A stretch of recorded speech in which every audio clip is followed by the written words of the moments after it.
കരീംക്ക 1 kilo എല്ലില്ലാണ്ട്. ആരാ ബിരുന്നേര്? അമ്പികടത്തെയും ഭർത്താവ് വന്നിട്ടുണ്ട്. അതോ എന്ന് വന്ന്? 3-4 ദിവസമായി. കരീമേ, കുറിച്ചു വെച്ചോ, ഈ മാസത്തെ പലിശ കാശ് കുറയ്ക്കാം. അപ്പൊ കാണാം. ശരി. എന്റെയും ഇങ്ങടെ ഏട്ടന്റെ ഒക്കെ കായ് കൊണ്ട് തിന്നണ ഹമുക്കാണ്. കയ്യില് വരണ കാശൊക്കെ എങ്ങടാ പോണേന്നൊരു പിടിയില്ല. പുറമെ നിക്കണവർക്ക് ഇന്ത്യയിൽ പൂത്ത പണണ്ടെന്നാ ധാരണ. വലിയ മാളിയം വീടൊക്കെ അല്ലേ കാണണേ. നല്ല കാലത്ത് കാരണവന്മാരുണ്ടാക്കിയിട്ട് അതുകൊണ്ട് എത്ര പേർക്ക് വേണേലും താമസിക്കാം. അതെന്നെ മഹാഭാഗ്യം. ആ എടുത്തി, ആ കുട്ടികളെ ടോയ്ലറ്റിൽ മൂത്രം ഒഴിപ്പിക്കുകയും കക്കുസക്കരിത്തൊക്കെ ചെയ്യണേ. അല്ലാതെ പിന്നെ എന്റെ പുസ്തകമൊക്കെ എടുത്ത് ചീത്തയാക്കാതെ നോക്കണം. ഭയങ്കര വിലയാ ഓരോന്നിനും. നീ ഉരുകണ്ട, എന്റെ മക്കൾ അതൊന്നും തൊട്ട് നോക്കും കൂടി ഇല്ല. അതുകൊണ്ട് നീ പേടിക്കണ്ട. അവറ്റങ്ങളുടെ അച്ഛനായിട്ടില്ല പതിവ്. പുസ്തകം കണ്ടാൽ അയ്യേ ഏതാണ്ട് വൃത്തിയായിട്ട സാധനം കാണുന്ന പോലെ.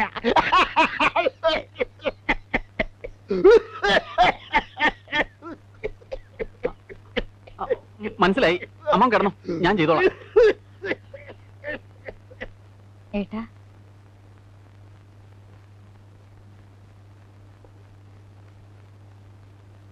ഞങ്ങള് വന്നിട്ട് ആഴ്ച 1 കഴിഞ്ഞു. ഏട്ടനൊന്നും പറഞ്ഞില്ല. ഞാൻ എന്താ പറയണ്ടേ? 3 ഏക്കർ ഭൂമിയും 24 പറക്കും നിലവല്ലേ ആകെയുള്ള മുതല്. അതിൽ നിന്റെ ഭാഗം തരണോണ്ട് എനിക്ക് യാതൊരു വിരോധവും ഇല്ല. വിറ്റാൽ ഈ മലമൂട്ടിൽ നല്ല വില കിട്ടില്ല. എന്നാ നിങ്ങൾ വന്ന് പണിയെടുക്കൂ, അതും ഉണ്ടാവാൻ പോണില്ല. എടുക്കുവായിരുന്നെങ്കിൽ ഇവന്റെ ഭാഗത്തിൽ കിട്ടിയ ഭൂമി പെട്ടാപ്പെട്ടവലേക്ക് വിട്ടുകളയോ? ഞങ്ങളുടെ ബുദ്ധിമുട്ടുകൊണ്ട് പറഞ്ഞു പോയതാണ്. ബുദ്ധിമുട്ട് ഇവിടെ ഇല്ലേ ദേവാകര?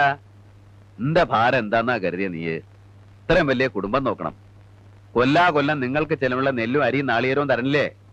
കുട്ടികളെ പഠിപ്പ്, നീ ഉടുത്തിരിക്കുന്ന മുണ്ടും ഷർട്ടും, ഇവൾക്കുള്ള തുണികള്, എന്തിന് തലയിൽ തേക്കാനുള്ള വെളിച്ചെണ്ണവരെ കൊണ്ടുപോകണല്ലോ ഇവിടുന്ന്. ഇതൊക്കെ ഈവളൻ ഉണ്ടാക്കണ ഈ കാണുന്ന മണ്ണെന്നാ. അത് ഭാഗിച്ച് തരണമെന്ന് പറഞ്ഞാൽ തരാം. ഈ കുടുംബം നോക്കാൻ എനിക്ക് ബാക്കിയുള്ള മണ്ണ് മതി. പക്ഷെ അതോടെ തീർന്നു. പിന്നെ ഒരു കാന്താരി മുളക് ഇവിടെ നിന്ന് കിട്ടുമെന്ന് കരുതണ്ട. ഇവളോട് ഞാൻ പറയാറുള്ളതാ, ഏട്ടന്റെ ബുദ്ധിമുട്ട് നമ്മൾ മനസ്സിലാക്കണം. എത്ര ബുദ്ധിമുട്ടിയാലും നമുക്ക് 1000-2000 വേണമെങ്കിൽ ഏട്ടൻ തരാതിരിക്കൂ. എന്റെ ബുദ്ധിമുട്ട് പറഞ്ഞ എല്ലാവർക്കും സ്വരിക്കട. എന്റെ മക്കളെയും ഗതി. അതൊക്കെ അങ്ങനെ നടക്കും. ഏട്ടൻ സമാധാനമായിട്ട് പോയി കിടന്നുറങ്ങും. ഞാൻ 1000 ഉറുപ്പ്യ എങ്ങനെ ഉണ്ടാക്കി കൊടുക്കാന്നുള്ളത് പറഞ്ഞു.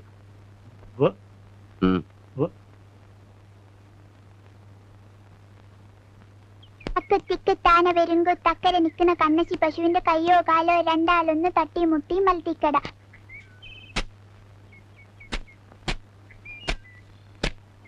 എന്തേടി? ഒന്നുമില്ല. എനിക്കൊരു കാര്യം പറയാനുണ്ട്. പറഞ്ഞോളൂ. പറഞ്ഞിട്ട് വഴക്കും ബഹളമൊന്നും ഉണ്ടാക്കരുത്. ആലോചിച്ച് ചെയ്യേണ്ട കാര്യം എന്താന്ന് പറ. കുറച്ചു ദിവസം മുമ്പ് സുധയുടെ കൂടെ പഠിക്കണതാന്ന് പറഞ്ഞൊരു ചെക്കൻ വന്നിരുന്നു. ഞാൻ കണ്ടില്ല, നളിനിയാ കണ്ടേ. പശുവിനെ കെട്ടാൻ പോയപ്പോ നമ്മുടെ ഇടവഴിയിൽ നിന്നവർ സംസാരിക്കണ കണ്ട്. അയാളുടെ പെരുമാറ്റം അത്ര ശരിയില്ലാന്നാ നളിനി പറഞ്ഞത്. എന്നിട്ടെന്താ എന്നോട് പറയാഞ്ഞേ? ഞാൻ അവളോട് ചോദിച്ചു. അപ്പൊ ഒന്നുമില്ലെന്നൊക്കെ എന്നോട് പറഞ്ഞത്. പക്ഷേ ഇന്ന് അവൾക്കൊന്നൊരു കത്തിയാൻ കണ്ടു. അവര് തമ്മിൽ ഇഷ്ടത്തിലാന്നല്ല, അതൊരു നല്ല ഇഷ്ടമല്ല. കത്തവിടെ? പക്ഷെ വഴക്കൊന്നും ഉണ്ടാക്കല്ല വേണ്ടത്, പറഞ്ഞു മനസ്സിലാക്ക വേണ്ടത്.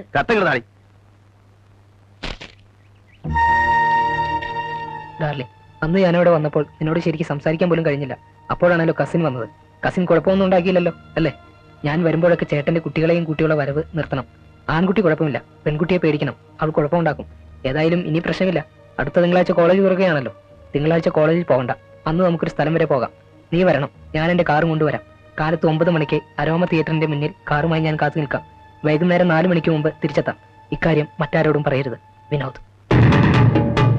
ബഹളം ഉണ്ടാക്കരുത്, ആലോചിച്ച് കൈകാര്യം ചെയ്യണം. കൊല്ലം ഞാനൊരു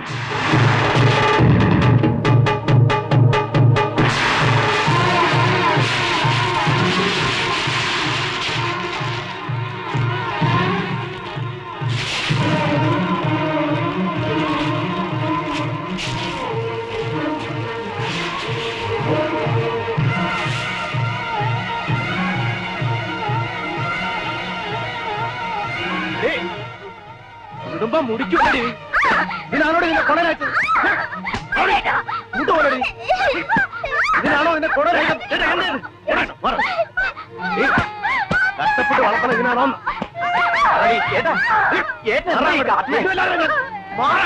എന്താ തലയ്ക്ക് പ്രാന്താ?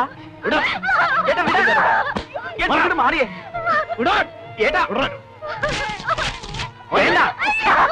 എന്താ ഇത്? ഇങ്ങനെ തല്ല മാത്രം എന്ത് തെറ്റാ വിളി ചെയ്തേ? അവളോട് ചോദിച്ചു നോക്കണം. എന്താടി? ഒന്നും അറിയില്ല, പച്ച പാവം. ഇങ്ങനെ പഴച്ചു പോകാൻ വേണ്ടിയല്ല ചോര നിരക്കി ഞാൻ ഈ പെടാപ്പാട് പെടുന്നത്. ഇവിടെ കോളേജിൽ പോണോ പഠിക്കാൻ വേണ്ടിയല്ല, കണ്ട ആമ്പിളരോട് ചുറ്റാനാ. നീ എന്തായി പറയണേ? എനിക്കൊന്നും മനസ്സിലാവണില്ല. ഇത്ര മനസ്സിലാക്കിയാ മതി. മോളെ വേഗം കെട്ടിച്ചു വിടാൻ ആലോചിക്ക, ഇല്ലെങ്കിൽ കുടുംബത്തിന് നല്ല പേരുണ്ടാക്കി തരും. നീ പഠിക്കാനെന്ന് പറഞ്ഞ് വീട്ടിൽ നിന്ന് പുറത്തിറങ്ങിയാ കൊല്ലും ഞാൻ.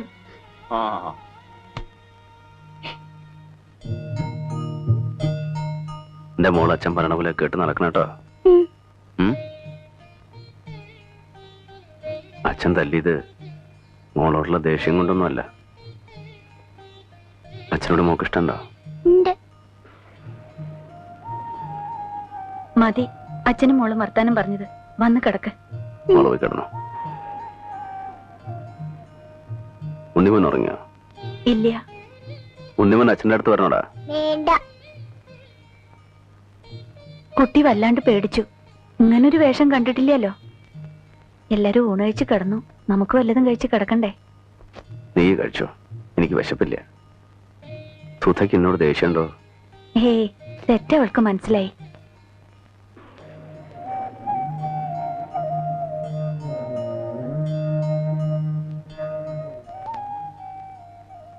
എന്റെ തോളത്തിട്ട് വളർത്തിയ കുട്ടിയാ.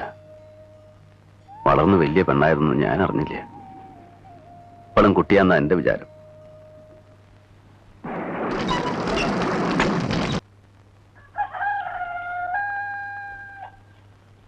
മോളെ, കോളേജിൽ പോണ്ടെന്ന് വലിയേട്ടൻ പറഞ്ഞത് അപ്പോഴത്തെ ദേഷ്യം കൊണ്ടാ. ഒരു ചീത്തപ്പനുണ്ടായ പിന്നെ വലിയേട്ടൻ ജീവിച്ചിട്ട് എന്താ ഫലം? എനിക്ക് വിഷമേ ഇല്ല. എനിക്ക് മനസ്സിലായി എന്റെ തെറ്റ്. പഠിത്തം മുടക്കണ്ട, നാളെ മുതൽ കോളേജിൽ പോയിക്കോ. വേണ്ട, എനിക്ക് എന്നെ പേടിയാ. ഞാൻ കാരണം ചീത്തപ്പേരുണ്ടാവണ്ട. ഞാൻ ഇനി പഠിക്കണില്ല. അല്ലെങ്കിൽ വേണ്ട. വലിയേട്ടൻ നല്ലൊരു ചെറുപ്പക്കാരനെ കണ്ടുപിടിക്കും. എന്റെ മോളുടെ കല്യാണം വലിയേട്ടൻ ആഘോഷമായിട്ട് നടത്തും. ഇങ്ങനെ ഒറ്റക്കൊമ്പലെ കിളിയെ പോലിരിക്കാണ്ട് എല്ലാവരും പകർത്തിന്നിരിക്കും അല്ലേ?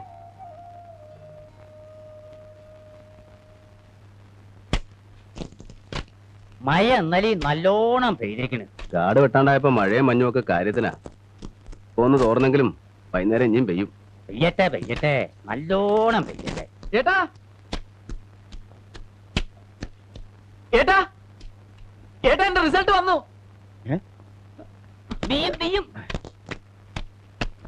ഏട്ടാ, ഞാൻ ജയിച്ചു. ഏട്ടൻ പറഞ്ഞില്ലേ ക്ലാസ് വാങ്ങണമെന്ന്? എനിക്ക് ക്ലാസ് ഉണ്ട്, ഫസ്റ്റ് ക്ലാസ്. ചെയ്താൽട്ടേക്കാ വിജയൻ പരീക്ഷ ജയിച്ചു.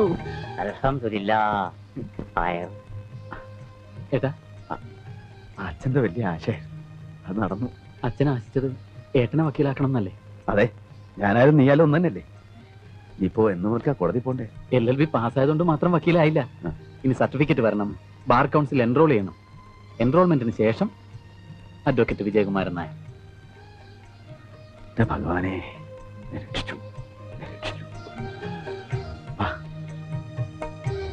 മത്തായിച്ചോ, മത്തായിച്ചോ, ഇവിടെ ഒരു ബെല്ല് വെച്ചിട്ടുണ്ട്, അത് ഞെക്കിയാ മതിയല്ലോ. മറന്നു ഇല്ലേ ഇവിടെ? ആ, ഇരിക്കി.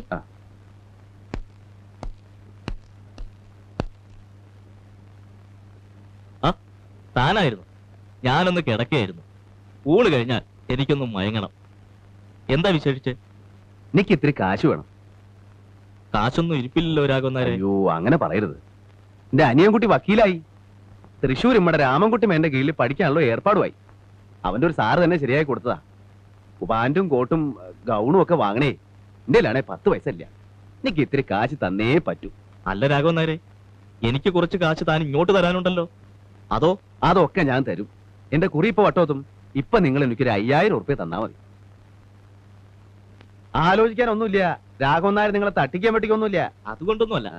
അന്നാമേ, എന്തോ? ആ മേശയിൽ എന്റെ ബാഗ് ഇരിപ്പുണ്ട്, അതിങ്ങ് എടുത്തോണ്ട് വന്നേ. എന്റെ ബുദ്ധിമുട്ടൊക്കെ തീരും മത്തായിച്ചോ. 2 കൊല്ലം അങ്ങോട്ട് കഴിയട്ടെ. പെങ്ങളും പഠിക്കുന്നില്ലേ? ഉവ്വ്, ഇതിപ്പോ 2ാം കൊല്ല BA-ക്ക്. ഇനിയൊക്കെ അവൻ നോയിക്കോളൂ.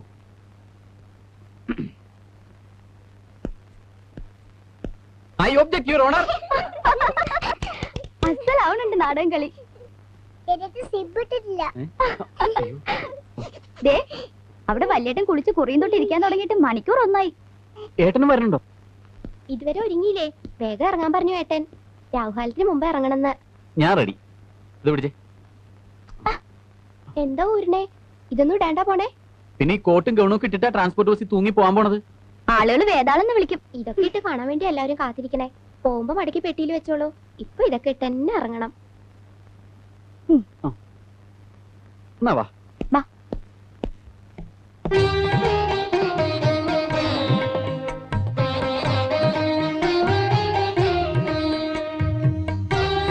ദേ അവൻ ഇറങ്ങിടാ.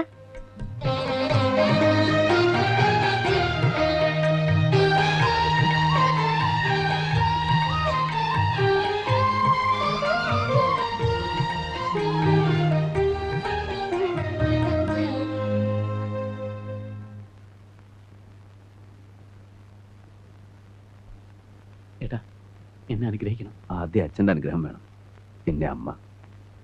എന്റെ അനുഗ്രഹം എന്നും ഉണ്ടല്ലോ നിനക്ക്. എനിക്ക് അച്ഛനും ഏട്ടനും എല്ലാം എന്റെ ഏട്ടനാണ്. അനുഗ്രഹിക്കണം.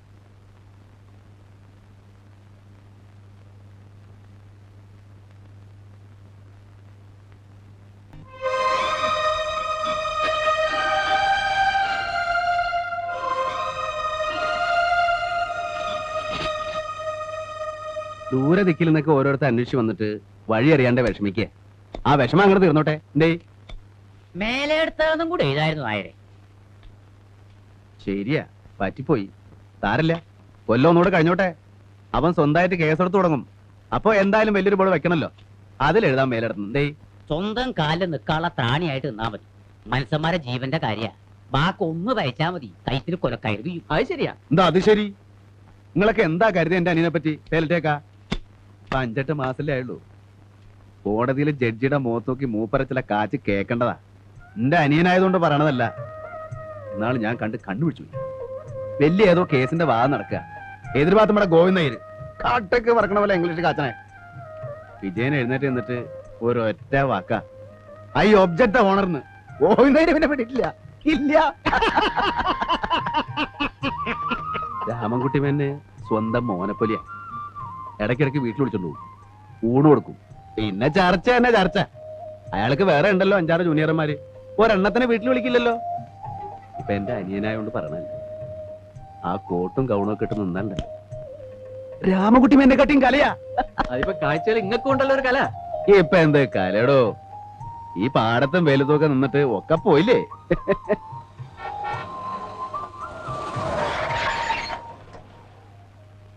ഈ വിജയകുമാരനാരുടെ വീട് ആ ഇതന്നെ.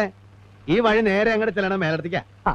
അഡ്വക്കേറ്റ് വിജയകുമാരനാരുടെ ആ അതന്നെ, മേലേടത്തെ വിജയകുമാരനാര് തന്നെ. ദാ ബോർഡ് വായിച്ചു നോക്ക്. നേരെ അങ്ങോട്ട് പോയാ മതി. അല്ലെങ്കിൽ വേണ്ട, ഞാനും വരാം. വഴി തെറ്റണ്ട.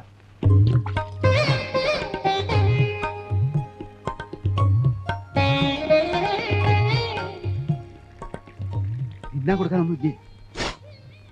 കാച്ചില് പിടിഞ്ഞതുണ്ട്. കാച്ചിൽ പുഴുങ്ങിയതോ? കൊടുക്കാൻ പറ്റിയ സാധനം. ഞാൻ പറയാറില്ലേ വല്ല കായവറുത്തോ മിക്സറോ വാങ്ങി വെക്കണമെന്ന്. മാന്യമാര് പറഞ്ഞ വീടാണേ. വാങ്ങി കൊണ്ടുവന്നൂടെ? ഇതം കൊടുക്ക. അപ്പൊ ജില്ലാ കമ്മിറ്റിയില് അങ്ങനെ ഒരു ആലോചന വന്നപ്പോ ഞാനൊന്ന് പ്രസ് ചെയ്തു നിങ്ങളുടെ പേര്. അത് അംഗീകരിക്കുകയും ചെയ്തു. പഠിക്കുന്ന കാലത്ത് ഒരു രസത്തിന് എന്തൊക്കെയോ ചെയ്തു എന്നല്ലാതെ എനിക്ക് പാർട്ടിയുമായി ഒരു ബന്ധവും ഇല്ല. ബന്ധപ്പെട്ട മതിയല്ലോ. പാർട്ടിയുടെ വക്കീലാവെന്ന് പറഞ്ഞാൽ അറിയാലോ, ഒരു ഭാഗ്യ. പാർട്ടിയുടെ കേസുകള്, അനുഭാവികളുടെ കേസുകള്, പത്രങ്ങളിലും മാധ്യമങ്ങളിലും മറ്റും കിട്ടുന്ന പ്രാധാന്യം, സർവോപരി ഒരു ദേശീയ പാർട്ടിയുടെ പിൻബലം, പിന്നെ മിടുക്കുണ്ടെങ്കിൽ പാർട്ടിയുടെ ഉന്നതമായ സ്ഥാനങ്ങൾക്ക് വരാനും പറ്റും. മനസ്സിലായോ? മനസ്സിലായി. പക്ഷെ നിങ്ങളുടെ പാർട്ടിയുടെ കേസോ പാർട്ടിയുടെ പിൻബലമോ ഒന്നും എനിക്ക് താല്പര്യമില്ല. നിങ്ങൾ വേറെ ആളെ നോക്കണം. എനിക്ക് വയ്യ. വക്കീൽ സാറേ, കേറി വരുന്ന മഹാലക്ഷ്മി ആട്ടി ഇറക്കരുത്. പാർട്ടിയുടെ വക്കീലായാൽ കാശിന്റെ കൊള്ളയാ. ഇവിടെ ഏറ്റവും അധികം ക്രിമിനൽ കേസ് ഉള്ളത് ഞങ്ങളുടെ പാർട്ടിക്കാ, അതറിയോ? അപ്പോ ക്രിമിനൽസ് ധാരാളം ഉണ്ടെന്ന് അർത്ഥം. അപ്പോ നിങ്ങൾക്ക് താല്പര്യമില്ല അല്ലേ? പറഞ്ഞല്ലോ, തീരെ താല്പര്യമില്ല. ആദ്യമായിട്ടാണ് ഒരു വക്കീൽ മുഖത്തടിച്ച പോലെ ഇങ്ങനെ പറയണത്. വാടോ. ഞങ്ങളൊന്ന് ആലോചിച്ചിട്ട് പറയാം. ആലോചിക്കാനൊന്നുമില്ല. എനിക്ക് ആവശ്യമില്ല. വിജയകുമാരൻ നായരെ, നാളെ നിങ്ങൾ ഇതിനു വേണ്ടി ദുഃഖിക്കേണ്ടി വരും. ഓ നാളെ ദുഃഖിച്ചോളാം. ചെല്ല്. സാറന്മാരെ ഒന്നും വിചാരിക്കരുത്. എഞ്ചി കണ്ടിട്ട് ആരോ ഈ തുള്ളണേ? മിസ്റ്റർ സൂക്ഷിച്ച് സംസാരിക്കണം. വിജയ,